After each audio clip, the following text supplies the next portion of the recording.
Hey guys, remember to like the video and hit subscribe. Well, first of all, God, I hate that dude. God, On the Wall, okay, is a great album by Pink Floyd. some of the things that I say will be incorrect and should be corrected. So nobody's going to bat 1,000. I mean, we will make mistakes, but we'll act quickly to correct any mistakes. I'm not sure we should be sending $50 million worth of condoms to anywhere, frankly. I'm not sure that's something Americans would be really excited about. Like, what do you, like, really excited about? That's not your job, you retarded f***. It's not your job to decide what Americans are excited about. You don't even have a real job. You literally are a fake unelected bureaucrat in the White House at Trump's invitation. That's all you are. And that is really an enormous number of condoms, when you think about it. If it went to Mozambique instead of Gaza, I'm like, okay, that's not as bad, but still, why are we doing that? Mr. Musk, can you talk a little bit about how closely you're working with agency heads as you're directing these cuts? Do they have how much input do agency heads have when you're making these decisions? Yeah, we work closely with the agency heads, there are sort of checks in place. So it's not just us just going in and doing things willy-nilly. He doesn't even know. Does he not even understand how his own shit works? Well, does he not know the answer to this question? Why he talks like he talks like a guy who doesn't know anything. He feels like he's every middle manager retard ever. Like, what are you guys actually doing to increase, how fast the trucks are picking up trash from everybody's house? Well, we've come in and we've, we're working with all the drivers to increase our optimization. And what was this guy's name? Hi everyone, it's Skunk Paste here. And every single time Elon Musk talks about the government, this is what he sounds like. Hi everyone, it's Skunk Paste here. And you may or may not have noticed, but I just received a business cut. What does this mean for the brand of Skunk Paste? Well, essentially it means you're going to be seeing a great new viral outreach burst of business-related content. What does that mean? It means viral approach, marketing schemes, theoretical distribution, employee relation management.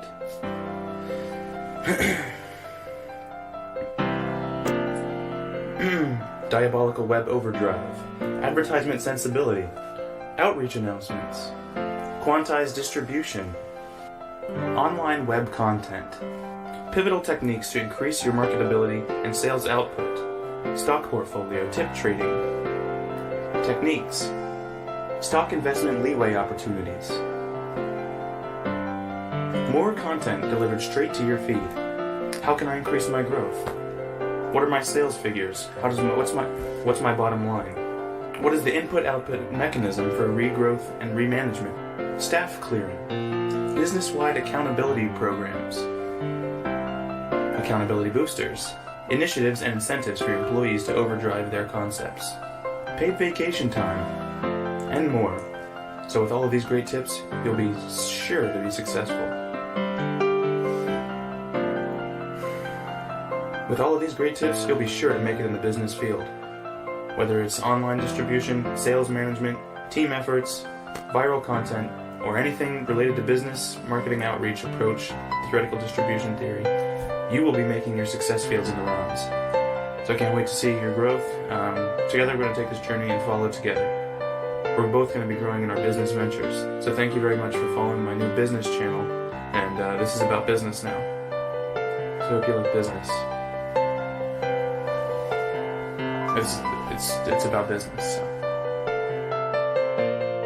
the agency head. How much impact as you're directing these cuts? Do they have how much input do agency heads have when you're making these decisions? Yeah, we work closely with the agency heads, there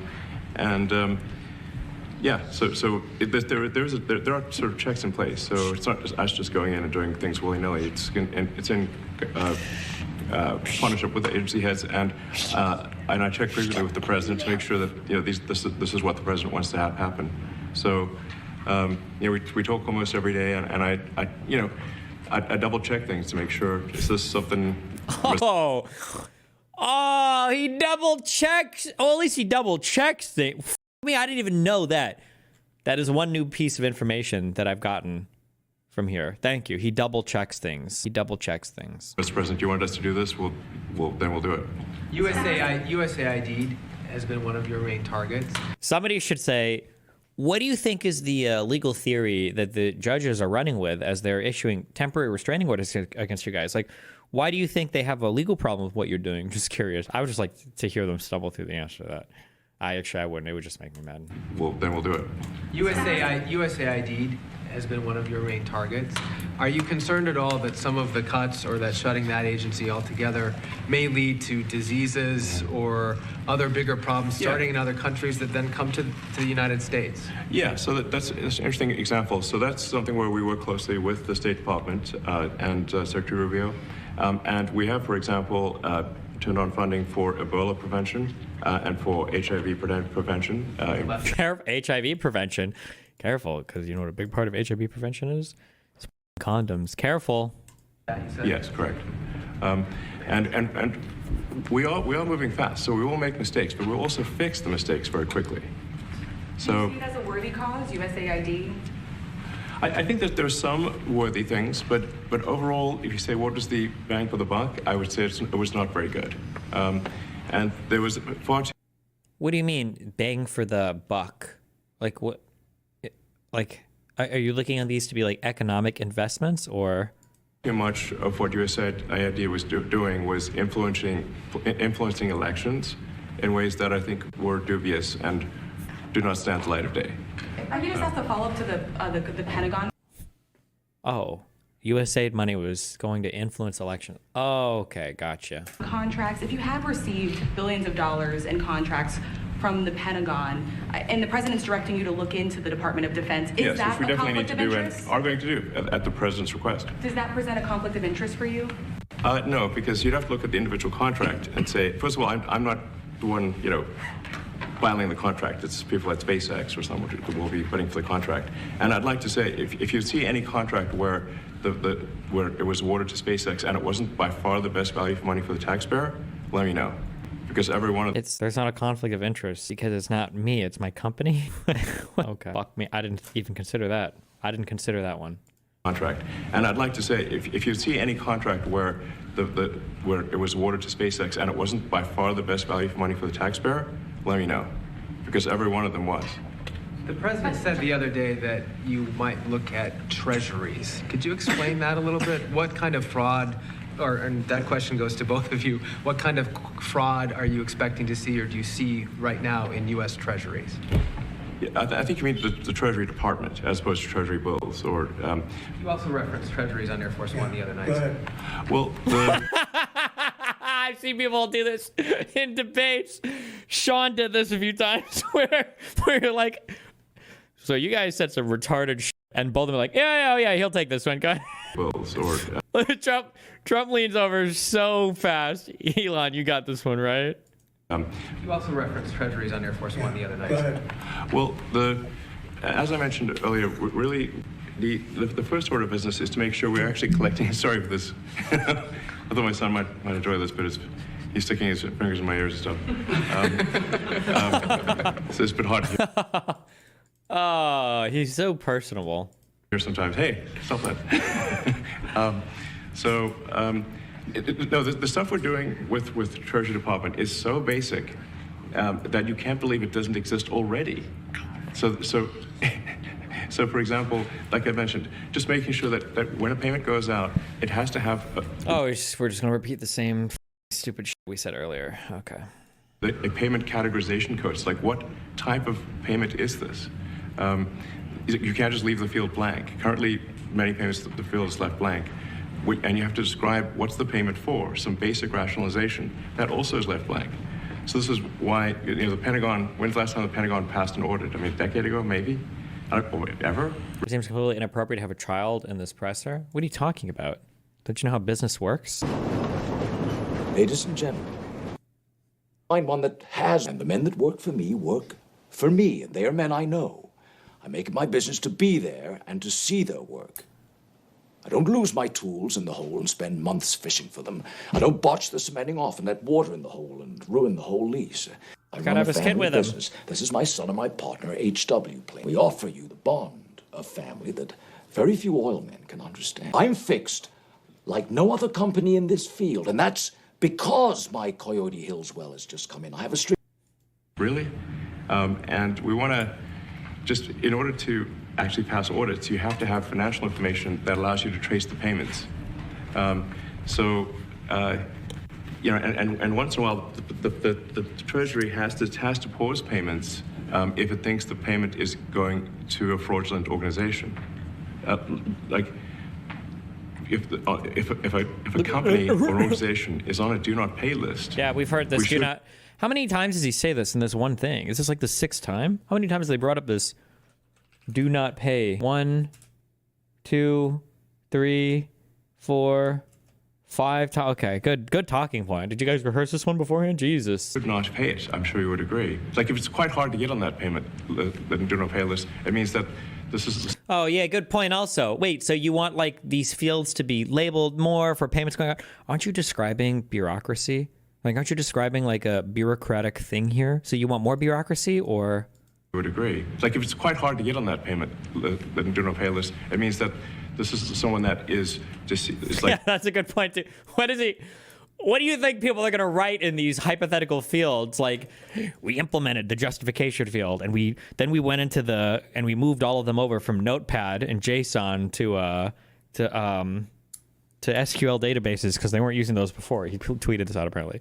And then we sorted and we used our ingenious to find all these people that wrote, I'm stealing from the government in all these fields. And that's how we got all the fraud. When they started labeling all the fields as theft and fraud and waste, we just deleted those payments. And now we saved hundreds of trillions of dollars, quadrillions of dollars from the government. That payment, the do not pay list, it means that this is someone that is just, it's like dead people, terrorists, known fraudsters, that kind of thing.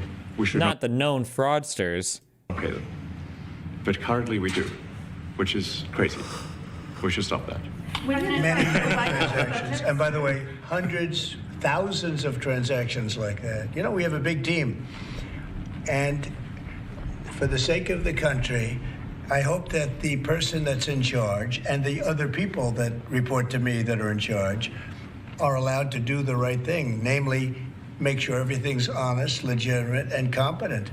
But we're looking at just, when you look at USAID, that's one. We're gonna look at the military, we're gonna look at education. They're much bigger areas. But the USAID is really corrupt. I'll tell you, it's corrupt. It's incompetent and it's really corrupt.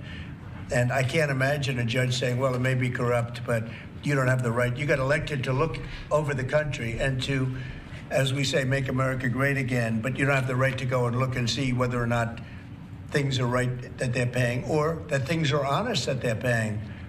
And nobody can even believe this. Other people, law professors, they've been saying, how can you take that person's right away? You're supposed to be running the country, but we're not allowed to look at who they're paying it to and what they're paying. We have massive amounts of fraud that we caught. I think we probably caught way over a lot of billions of dollars already. He wanted to say trillions, but he's like, is that too retarded? I think we probably caught way over a lot of billions of dollars already in, 2 weeks? Yes. And it's going to go to numbers that you're not going to believe. And much, as I said, much is incompetence and much is dishonesty. We have to catch it. And the only way we're going to catch it is to look for it. And if a judge is going to say you're not allowed to look for it, that's pretty sad for our country. I don't understand how it could even work. On the buyout program, can you personally guarantee that... Which one? The buyout program, the offer to federal workers. Can you personally guarantee that the workers who opt in to resign now will be paid through September? They'll get their money, but they're getting a good deal. They're getting a big buyout. And what we're trying to do is reduce government. We have too many people. We have office space. It's occupied by 4%. Nobody's showing up to work because they were told not to. And then Biden gave them a 5-year pass, some of them, 48,000 of them, gave them a 5-year pass, that for 5 years you don't have to show up to work.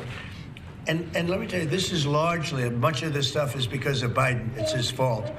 He allowed this country, what he did on our border. What he did on our border is almost not as bad as what he did with all of these contracts that have come out. It's a very sad day when we look at it. I can't even believe it. But many contracts just extend and they just keep extending, and there was nobody there to correct it. And that cannot be, I can't imagine that could be held up by the court. Any court that would say that the president or his representatives, like Secretary of the Treasury, Secretary of State, whatever, doesn't have the right to go over their books and make sure everything's honest. I mean, how can you have a country? You can't have anything that way. You can't have a business that way. You can't have a country that way. Hey, thank you very much, everybody. Thank you. Thank you, press. Thank you, press. Head out. Coming back tonight. Mark Fogel will be at the White House tonight at about 10 o'clock. If you want to come over, you can say hello to him. Did the U.S. give anything in return? Not much. No, they were very nice. We were treated very nicely by Russia, actually. I hope that's the beginning of a relationship where we can end that war and millions of people can stop being killed. They've When I thought this was a day one war being ended. lost What happened to millions day of one? people. They lost, in terms of soldiers, probably 1.5 million soldiers in a short period of time. We got to stop that war. And I'm interested primarily from the standpoint of death. We're losing all those soldiers. And they're not American soldiers, they're Ukrainian and Russian soldiers. But you're probably talking about 1.5 million. I think we got to bring that one to an end. Okay? Thank you. Thank you very much. Let's go. Let's move. Thank you. We're moving. 10 o'clock. 10 o'clock. Quickly, guys. Wait, is this supposed to be the website that shows me the savings? Wait, is there supposed to be more? Is there supposed to be more here? Wait, what? Nancy Mace. What? All right, well. And there's been a lot of Wait, at the bottom. What at the bottom? And there's been a lot of pearl clutching over the last several days from my colleagues across the aisle on Donald Trump, Secretary Rubio, the Department of Government Efficiency's plan to reorganize the U.S. Agency for International Development, or as we all now know, USAID. Right-click, inspect element, go to the bottom. I don't know what you want me to do or find or go for. Or... Oh, wait, is it a different site? www.dogetracker.com. The website. 37.69 billion. You seen the anonymous video that was made about the economy? No. They say there's been $37.69 billion saved.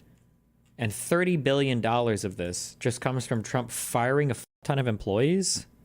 And the source for that is a tweet. Are we not rehiring for any of the people who have resigned? After the Eric Adams decision, can we just solidify crime is no longer a thing for all government officials who voted for? Yeah, I guess if you're voting for Trump, you might as well just commit whatever federal crimes you want.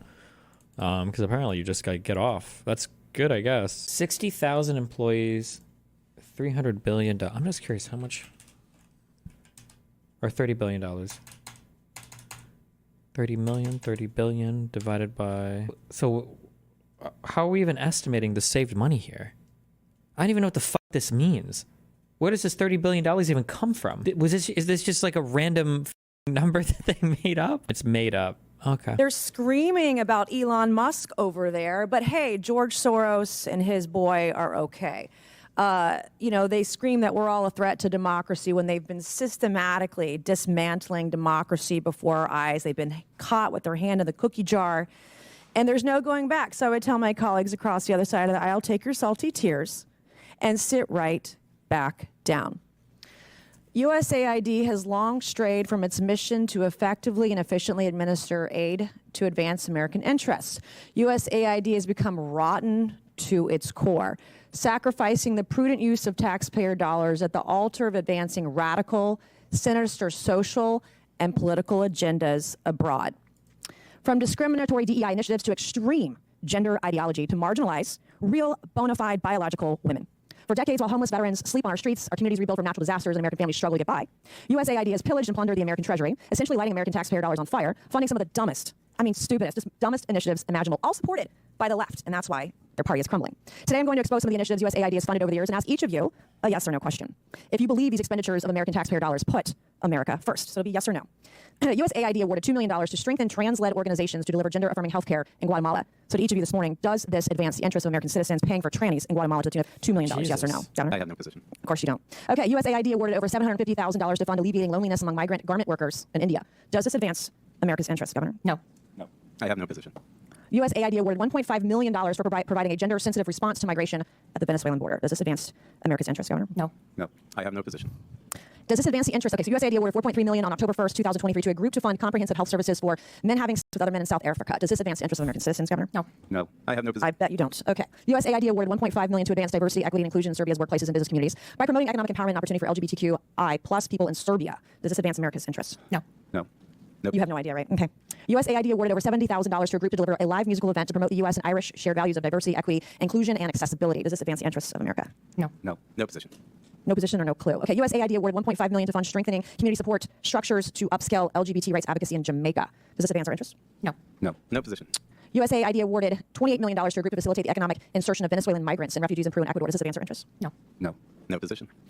Okay. USAID awarded $17.5 million to fund voluntary medical male circumcision overseas. Does this advance America's interests? No. No. No position. I don't know what circumcision overseas has to do with America First either. USAID awarded nearly $150,000 to fund HIV prevention services targeting men who have sex and transgender. Does this advance America's interests? No. No. No position. Yeah, unfortunately, I'm limited to 5 minutes, but these are the programs Democrats are so desperate to save. Our foreign assistance system is badly broken, and this ends now. Thank you, Mr. Chairman, and I yield back. Gentlelady yields back. Mr. Chairman, parliamentary inquiry. Yes, sir. Like a collection of like the worst people in the republic. Powers. It's a really novel idea, but our founding fathers created a document, the Constitution. There's a separation of powers for a reason. The executive branch is the ultimate authority on federal issues, and we have rogue judges who are trying to stop members like Doge team, Bessent, from doing their job. And that's to protect taxpayer dollars, to look at what we're doing with spending, and to run the federal government under President Trump. So here's what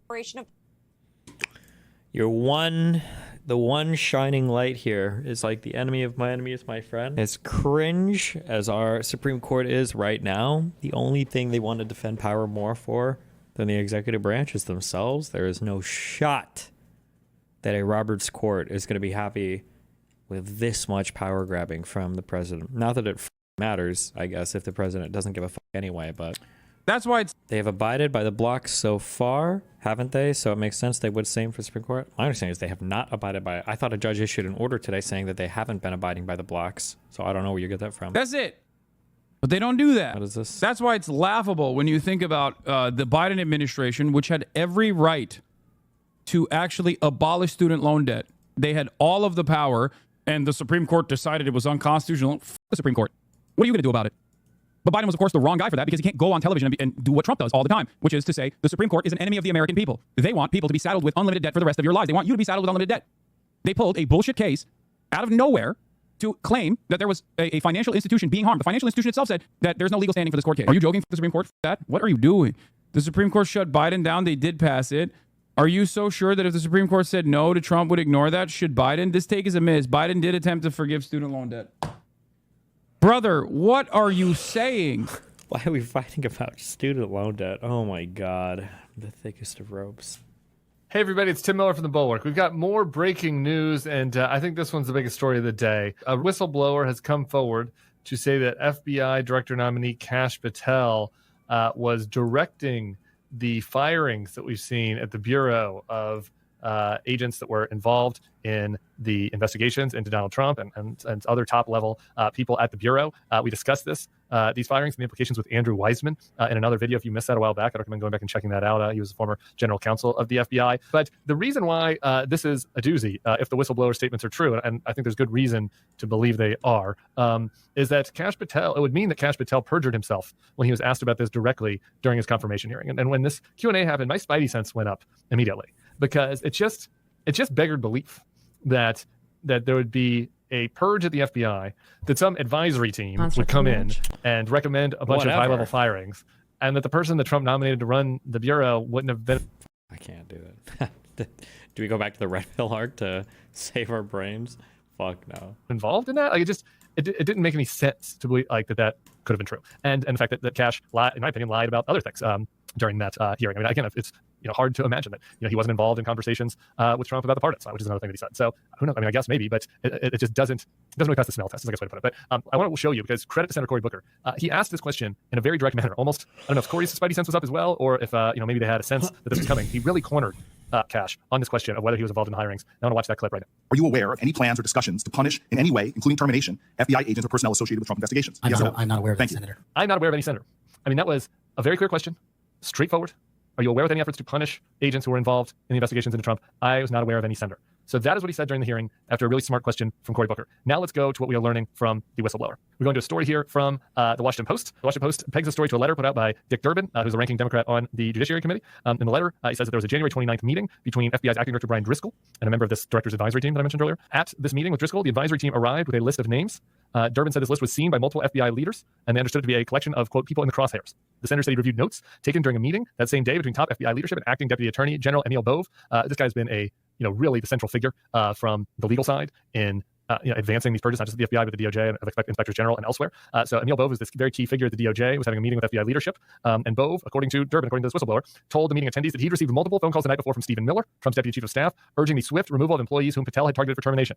KP wants movement at FBI. One attendee purportedly wrote in the notes Durbin reviewed. Let's do that again. KP, Kash Patel, wants movement at the FBI. We have here, according to my sources, Mr. Patel is receiving information from within the FBI, from a member of the director's advisory team. The senator wrote in his letter to the inspector general. It's interesting, like the one inspector general Trump kept was the inspector general that has oversight over the FBI, because he was happy about a Horowitz inspector general report against Comey and some of the other officials he didn't like. So Trump liked this guy because he had put out some reports against some deep state officials he didn't like, and so he kept him. So we'll see if that comes back to bite him. But anyway, in this letter to Horowitz, again, according to the source, it says that Patel provides direction to Stephen Miller, who relayed it to acting Deputy Attorney General Bove, and that each member had represented one or more officials at the Bureau that they had been in direct contact with Mr. Patel. Again, in some way, this is obvious, right? It's like, really? Like, they were just going rogue. They didn't talk to Kash. They couldn't wait 2 weeks. They're just going to go start firing top officials at the FBI without telling him. I think yourself in Kash's shoes. Maybe they fired 7 top guys and Kash liked one of them. Even if you're in Kash's shoes and you're being corrupt, maybe you liked one of them, right? You wouldn't go do this and have this broad purge of key people at the Bureau without talking to the person that was nominated to lead the Bureau. It just didn't make any sense. Their story didn't make any sense from the start. And it seems like the reason it didn't make any sense from the start is it wasn't true. And that Patel was involved, and that he was telling Bove and the people on the FBI advisory board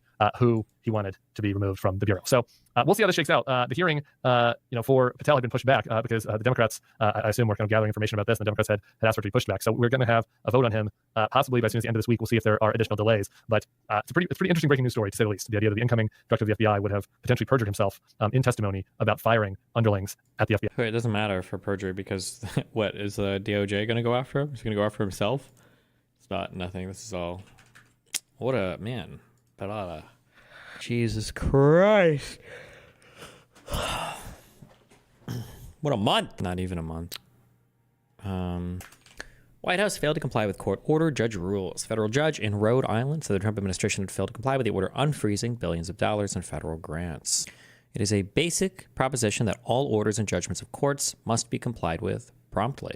Persons who make private determinations of the law and refuse to obey an order generally risk criminal contempt, even if the order is ultimately ruled incorrect.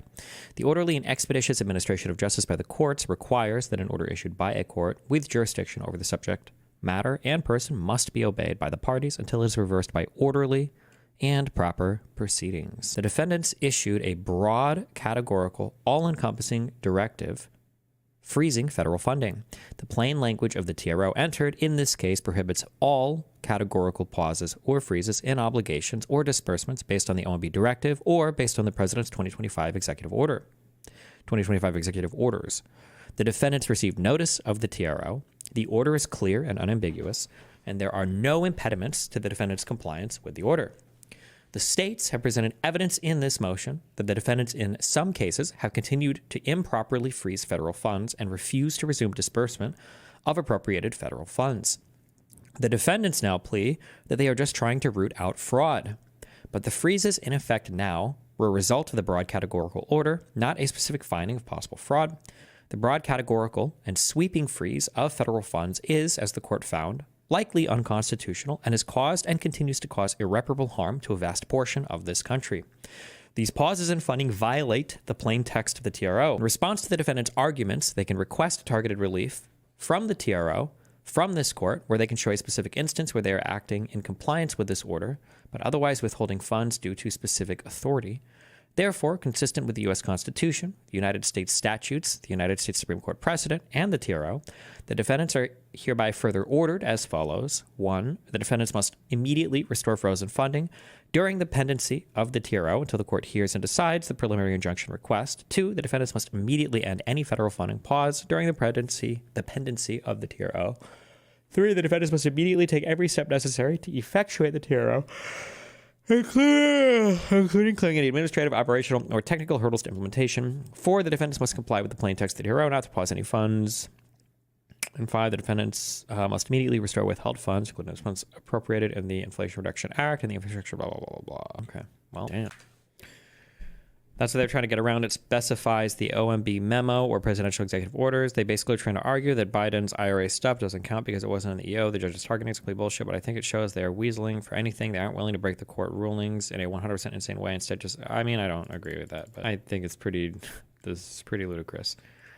But My name. this is about the order we just read. I think is it this? You're one? watching the Legal Breakdown. Glenn, something we've been watching especially closely is the prospect of Trump not complying with court orders as he continues to commit illegal actions and then get blocked by the courts. It looks like we have finally arrived there. Can you explain what just happened? Yeah, so a federal judge in Rhode Island who had previously issued what's called a temporary restraining order telling the Trump administration that it must lift the freeze on the billions of dollars in federal funding that had been allocated to the states. So after that order had been issued, the Trump... Destiny, do you support America paying for gauze and condoms? I support the rule of law. I thought conservatives used to, but... administration had some time to comply and lift the freeze. And just today, Brian, we got another court order. It looks like the Trump administration has not complied with that temporary restraining order. So the 22 state attorneys general went back into court and sought a motion to enforce the judge's earlier order. But really the blockbuster news is this is the first time a federal court judge has issued a ruling, a finding that the Trump administration is violating a federal court order. The judge is Judge John J. McConnell Jr. And Brian, he didn't mince any words because right in the opening salvo of today's order, he said, it's a basic proposition that all orders and judgments of courts must be complied with promptly. The judge put all of that in bold print, which you don't often see in court orders. Persons who make private determinations of the law and refuse to obey an order generally risk criminal contempt. That is a shot across the bow. Now, it's important to note that the judge did not hold the Trump administration or any official in contempt today, nor did he impose any sanctions, any fines. But it sounds like when Judge McConnell is opening with, y'all are running the risk of criminal contempt, which can include punishment, including confinement. You know, the Trump administration may want to think twice about whether they want to continue to violate court orders. Okay, so Glenn, the judge didn't hold these people in contempt, even though they're flouting the orders that were handed down by the court. Why not? I mean, we have seen, not just from this administration in the last couple of weeks, but Donald Trump in the last few years continue to flout these orders, knowing full well that he can continue to bank off of the goodwill of these judges. And yet it seems that the justice system, that the judicial system isn't learning its lesson, that Trump isn't interested in deferring to the law, that he's going to continue to take every inch he can get. And until these judges actually take swift and severe action against him, he'll continue to barrel ahead. And so why not just learn the lessons from the past, hold these people in contempt if you're already seeing that they're willing to refuse to abide by the court orders that were handed down? Yeah, here's why, Brian. In my 30 years being a federal prosecutor, handling, among other things, contempt charges and contempt cases, judges never, and I'm not even going to qualify that by saying almost never, judges never hold somebody in contempt for the first violation, the first transgression. What they do is they order them to comply. Now, when you read this very short court order issued today, the judge says, you know what, the Trump administration tried to say, well, we're just ferreting out fraud, waste, and abuse. And the judge said, I didn't give you any kind of an exception that would give you an escape hatch like that. Also, the Trump administration tried to say, well, there was actually a different executive order issued, and that's why we did or didn't do certain things. The judge was having none of it. So basically, you know, you usually get one bite at the violating a court order apple before judges start to get serious. So now the judge will have to monitor this order, now that he's ordered them to comply, to see if in fact they continue to defy the order or if they comply. And if they continue to defy, I can almost promise you the next thing you're going to see are what are called show cause hearings. You, Donald Trump, and your administration must show cause as to why I shouldn't hold you in contempt, because you've been warned once. And then there are different kinds of contempt. They can proceed with civil contempt, which is really more about fines, or they can go to criminal contempt, which can include actually detaining, confining, jailing administration officials. But let me tell you, if the judge decides to go the way of criminal contempt, there will be some more criminal contempt hearings, because then the person who is at risk of being confined has some due process rights, and there will be a hearing conducted. So listen, this is not something that ever happens instantly. It usually Can the president ever be found in criminal contempt if he has immunity for doing his job? I wonder if doesn't happen, you know, the first time there is a violation of the court order, it builds over time. But I think this one is going to build and come to a head pretty What quick. does it even mean to be found in criminal contempt? Like, okay, well, we found him in criminal contempt. Now the FBI has to go and arrest. Oh, shit, he just pardoned himself or just told his FBI not to do it. Does it even matter? Like, what do we even... Well, Glenn, let's game this out for a moment. And let's say, for example, that a judge does decide to try and hold an administration official under criminal contempt. Ultimately, it would be under the purview of the U.S. Marshals to actually enforce that. But aren't these U.S. Marshals under the purview of the DOJ? And so you'd have the administration would be responsible for enforcing criminal action against other administration officials, which clearly they would have no interest in doing? Yep. Yeah, Brian, that's the perfect question, because that is exactly where the rubber meets the road. Let's assume that after a hearing, the judge finds that a particular Trump administration official is in criminal contempt, knowingly, intentionally, and repeatedly violating court orders. What happens next? Well, it would be the United States Marshals Service that would be responsible for example, hauling that official into court and executing a court order to take that official into custody and put them in a Federal Bureau of Prisons facility. And people will say, well, wait a minute, because the U.S. Marshal Service is part of the Department of Justice and ultimately controlled by who? Donald Trump. Wouldn't he just tell them not to comply? He can try. But here's the thing, Brian. There's a federal law that sets out the responsibilities of the U.S. Marshal Service. Anybody scoring at home, it's 28 United States Code Section 566. And here's what it says.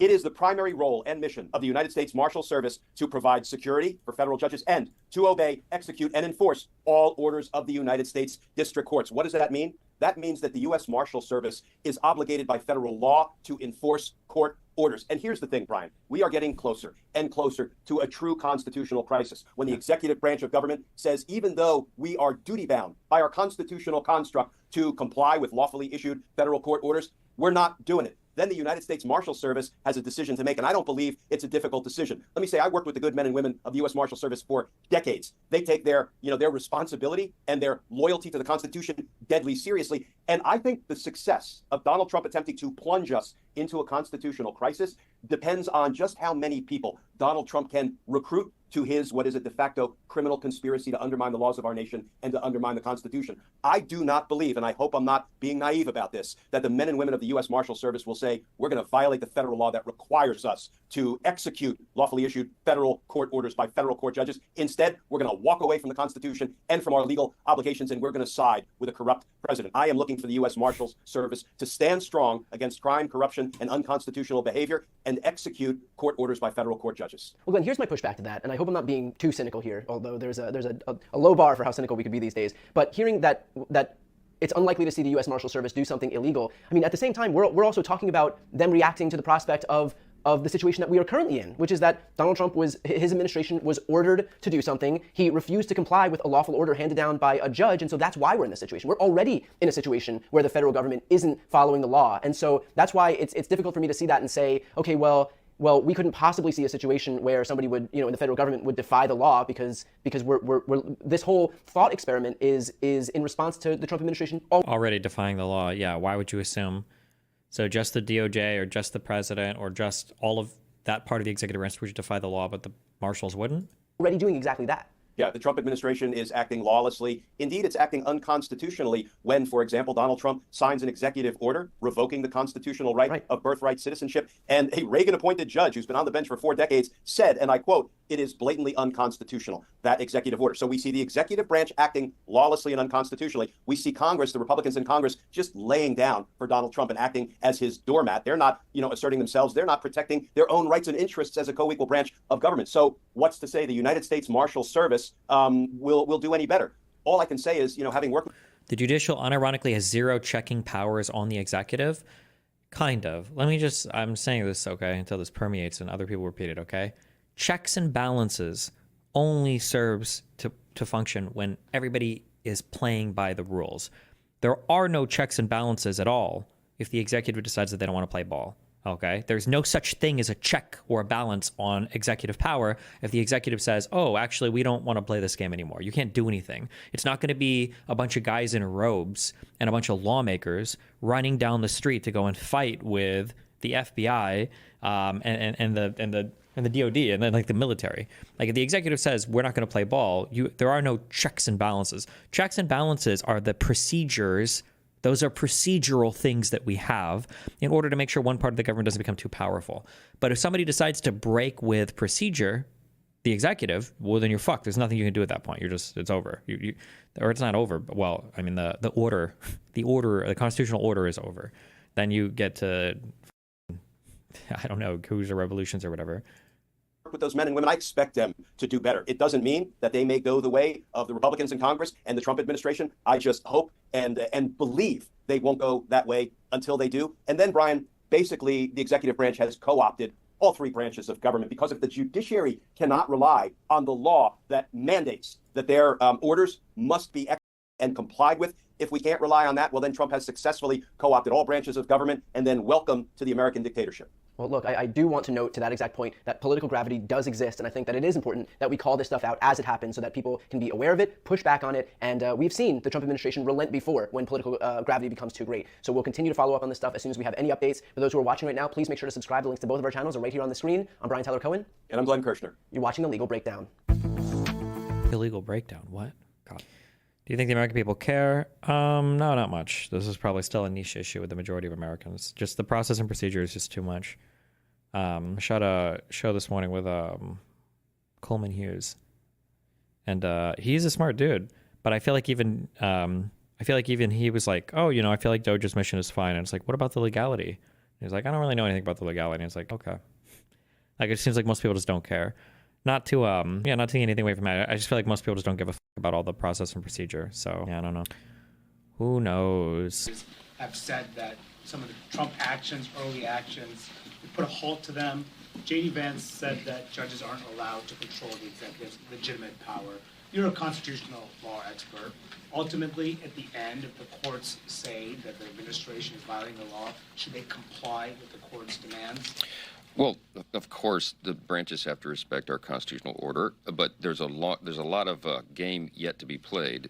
Those will be appealed. We've got to go through the whole process, and we'll get to the final analysis. In the interim, I will say I agree wholeheartedly with Vice President J.D. Vance, my friend, because he's right. What they're doing in the executive branch, I've been asked so many times, aren't you uncomfortable with this? No, I'm not, because when Congress, for example, appropriates dollars for the executive branch to use, we build in, not only in the spirit of the law, but in the letter of law, a broad amount of discretion for how that is used. There is a presupposition in America that the commander-in-chief is going to be a good steward of taxpayer dollars. Why can't we just, maybe they'll do it here, or maybe it doesn't matter. This is just some nerd shit. No one cares. Can somebody press him on this? There's a wide amount of discretion. What do you mean when you say that? So do you mean that the president of the United States could unilaterally kill an office authorized and funded by Congress? Can you answer that question? Can I get a yes or no on that? Because this is such a bullshit ass word game. Yes, the president is expected to be a good steward. Yes, they're expected to run the office, with the full faith that Congress has granted him. But clearly that's not what's happening here. USAID is being shut down unilaterally by the president of the United States. USAID is an independent office authorized by Congress.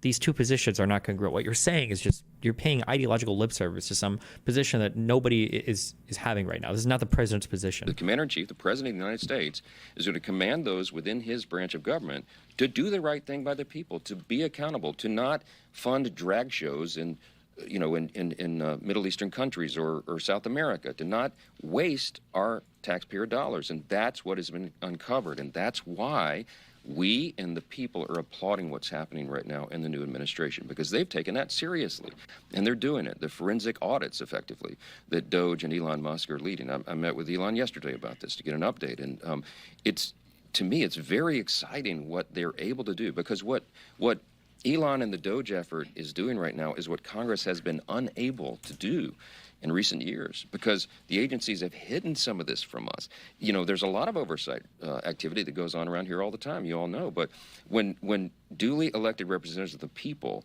request information to find all of these abuses, and it's not... There's that fashy talk again, the people. Turned over to us, what it takes is an actual audit of the systems and the files themselves that are often hidden from Congress. That's what you're seeing right now. And that's why this is so exciting. They're uncovering things that we have known intuitively have been there, but we couldn't prove it. Now the proof is being provided, and no one can argue the counter to that. So stay tuned. There's a lot more to come. And I think that the courts should take a step back and allow these processes to play out. What we're doing is good and right for the American people. What Doge is doing is making sure that your taxpayer dollars, all of us, are spent in the way that they're intended to be spent, and that they're in America's interest, and they're financially responsible with the precious taxpayers' money. We have a $36 trillion federal debt, and we have got to get a hold of these things. You're going to see it reflected in the reconciliation package that comes forward. You're going to see it reflected in appropriations as we go forward, and you're going to see it in these efforts to cut the waste, fraud, and abuse. And we think the final number on that is going to be substantial and a game changer in Washington for the country. So we'll have a lot. The Inspector General of the U.S. Agency for International Development was fired Tuesday, a day after his office released a report detailing the negative impact of the Trump admin's dramatic downsizing of the agency, according to a letter obtained by NBC News. Paul Martin, who had been USAID's Inspector General since 2023, was notified of his dismissal by email.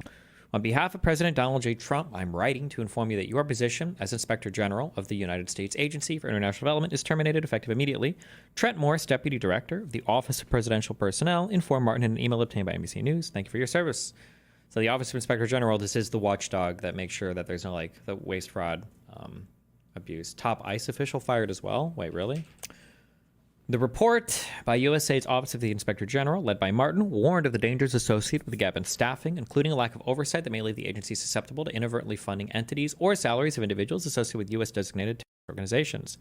It also described the uncertainty surrounding the waivers for life-saving assistance issued by Secretary of State Marco Rubio, which it said put more than $489 million of food assistance at ports, in transit, and in warehouses at risk of spoilage, unanticipated storage needs, and diversion. Martin informed his staff of his removal shortly after he received the termination notice. It's been a true honor and pleasure to walk alongside my OIG colleagues around the world as we sought to provide independent and aggressive oversight of USAID programs and personnel. Martin wrote in the email, take care of yourselves and take care of each other. And as always, thank you for what you do and how you do it. 2 of the top officials at U.S. Immigrations and Customs Enforcement have been removed from their jobs amid frustrations among Trump officials that officers aren't ramping up arrests and deportations fast enough to meet the president's goals, and that some immigrant detainees have been released, according to 3 people with knowledge of the move. ICE staff were informed in an email Tuesday that Russell Hott and Peter Berg, the top 2 officials in the enforcement division of ICE, have been reassigned, according to the 3 people who spoke in the condition of anonymity to describe the internal memo. Nice. And then, in case you weren't aware, keep saying that they want to take over Greenland and rename it Red, White, and Blue Land. But it's a random bill that nobody gives a fuck about. What the fuck was I gonna say? I don't even remember. I don't know, man. It's a pretty wacky time. What percent of this shit is just flooding the zone bullshit meant to distract? I mean, flooding the zone for what? I don't even know, man. What are we flooding the zone with and what for? Did you see Google Maps change the Gulf of America shit? Holy fuck.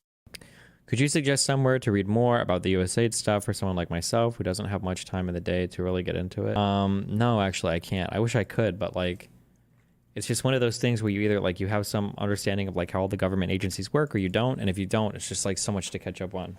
Nobody will give a like USAID is a department that's created. Ultimately, it's authorized by Congress to exist on its own to do foreign aid. Its money comes from Congress. That's how the law works. Trump doesn't like it because he's trying to figure out desperately ways to save money because there's absolutely no chance that we actually make any budgetary goals this year. And so he's desperately searching for anything he can cut, and he thinks USAID seems like an easy target. But yeah, good stuff. Anything else happened today or yesterday that we missed? Jesus. I bet that me, Ethan Klein, the capitalist, pays our housekeeper more than Hassan. Ours has health insurance, vision, dental, 401k, paid salary, and sick days. Well, that's a very good salary. I'll donate $100,000 to charity if Hassan pays his housekeeper more than me. Damn. Yikes. Did you see that Mike from PA called Ethan housekeepers lawyer to advise them? I didn't, but I doubt he did. That guy doesn't know fuck all about anything, so.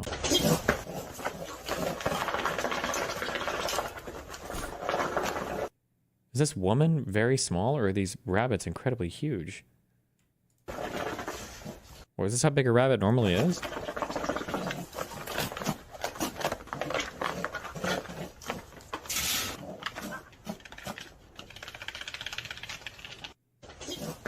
I'm not going to go quietly into the night. I'm a fighter. I'm not going to do this pretend whataboutism. We hit the speed up. And as long as I draw breath, my loyalty is to the Republic. Oh my God, we got it. My loyalty is to the country. So you don't have to worry about that.